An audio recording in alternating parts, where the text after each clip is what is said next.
Thank you for joining us today, sir. You served at the highest levels of the Ministry of Law and Justice and have more than 4 decades of experience in law and administration.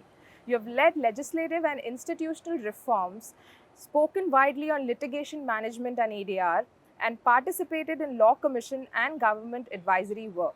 We are keen to hear your practical view on how lawmaking and implementation can be made more effective in India. With that, sir, I would move to the first question that we have today for you, related to the event that we are here for.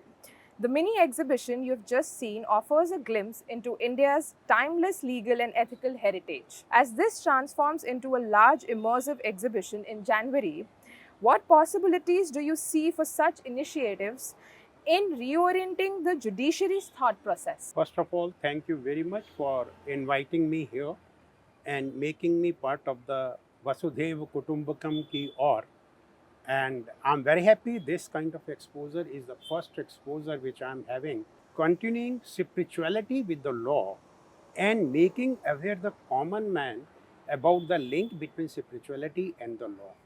I think this is a very good attempt and I'm very happy to be part of this. I had an opportunity to visit the exhibition which you have made, laying down the principles as enshrined in the Constitution of India and the spiritual principles which Guruji is promoting for the welfare of the common man. I think many people may not be aware that as we have celebrated the 75th year of the coming into force of the Constitution of India on 26th of November, on 26th of November 2024, there was a joint session of the Parliament which was addressed by the Honorable President of India. And in that joint session, the Government of India has come out with a book on glimpses of making the Indian Constitution, which gives the background as to what all things were done when the Constitution was drafted by the Constitution framers. In fact, if you look at the opening part of that book, because I was also associated with that publication of that book in the first part itself shows how the principles under the Constitution have been derived from the ancient culture. And probably I could see that kind of ancient culture linkage with the drafting of the Constitution in the exhibition which we have shown here. So the myth that the Constitution framer took some part from US, some part from UK, some part from other constitution and presented a document is not correct. If you look at the preamble of the Constitution itself, that itself lays down the gist of all the provisions of the Constitution itself. With that, I think we have a living document today which has been amended by 106 times to meet the aspiration of the common man. And I think that's a good thing which has been done. And in this conclave of Vasudhaiva Kutumbakam ki Aur, I think you are also promoting the same thing and I compliment you for that. Thank you so much, sir.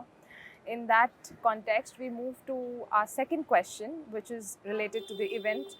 In your view, sir, what role can the Indian legal system, rooted in our political and civilizational traditions, play in shaping and sustaining the transitioning constitutional trajectory of India in the decades to come? You see, we always say that our Constitution is a living document. And as I said earlier, during its existence of 75 years, we have amended it 106 times without touching the basic structure of the Constitution.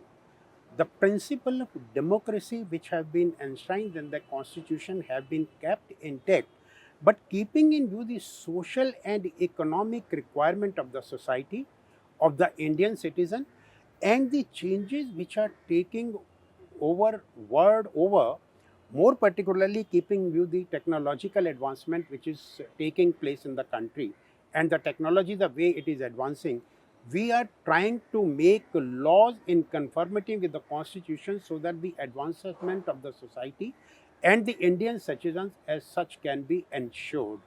In that direction, let me say that there was a time when we used to say that the directive principle of state policy are not enforceable, but the fundamental rights are enforceable. But now the time has come when we are saying that to achieve the social and economic objective as enshrined in our Constitution, that is the principle of equality, justice, fraternity, to achieve all those, now we are making the directive principle of state policy also enforceable through the social and economic legislations which we are making. Take for example the reforms in the labor laws. There were more than 35 labor laws which have been codified into 4 laws.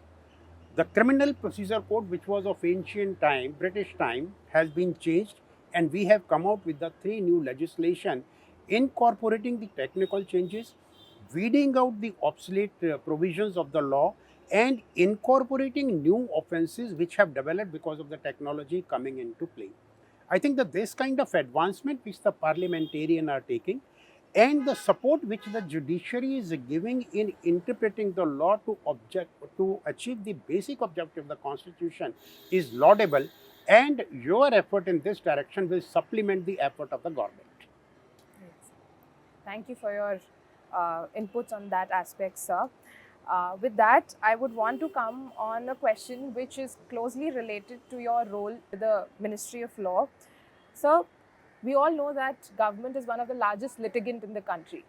So in that respect, sir, how can the Law Ministry institutionalize stronger pre-legislative consultation and drafting, review or practical steps to cut ambiguity and reduce litigation after laws are enacted? I think that's a very important question which you are asking, and it concerns every common man because the common man is concerned with the large pendency in the courts.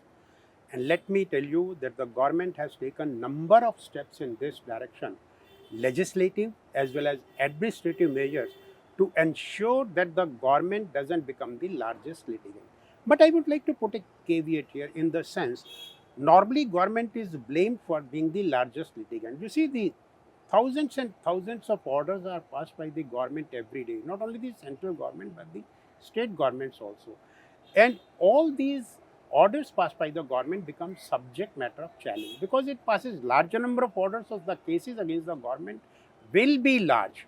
What we are supposed to check is the vexatious and undesirable litigation, so that unnecessarily appeals are not filed by the government departments in the court, wasting the precious time of the court. We know the pendency is too large. As on today, it is estimated to be 5.5 crore. To control this kind of pendency, the government has come out with a policy document. The Ministry of Law and Justice has come out with a policy document somewhere in March 2025, whereby they have laid down the guidelines that in what cases the appeal should be filed by the government before the courts and what are the cases where administrative decisions should be taken. Normally, based on my own experience, I have seen that the law officers of the government are not recommending filing of appeals where at least 2 judicial forums have given a concurrent judgment. If that kind of practice is followed by all the departments, probably government litigation can be reduced. In addition to reducing the government litigation, to reduce the total litigation in the court itself, what the government has done is the government is promoting in a big way the alternate dispute resolution mechanism in which arbitration, mediation, conciliation is given priority as compared to normal litigation. Yeah. Therefore, the CPC was amended way back in 1992 and it was made effective. And it is said that the courts are mandated that before a person is allowed to go for litigation, he should first exhaust the remedy. Court should ensure whether it is possible to settle this dispute through arbitration, mediation or conciliation or through lok adalat. If that is possible, then that method is adopted and litigation is not carried out. The government has also now come out with a Mediation Act of 2023, under which the rules are yet to be made. Once that is implemented, then mediation is going to be the first mode of settlement of dispute, which will be less expensive, less time consuming, and will be more acceptable to the parties because mediation is always with the consent of both the parties. Yeah. So it will be beneficial to both of them. So I think promoting ADR mechanism in a big way will reduce the litigation in the courts, and it will also reduce the number of cases which are filed by the government in the courts. Right.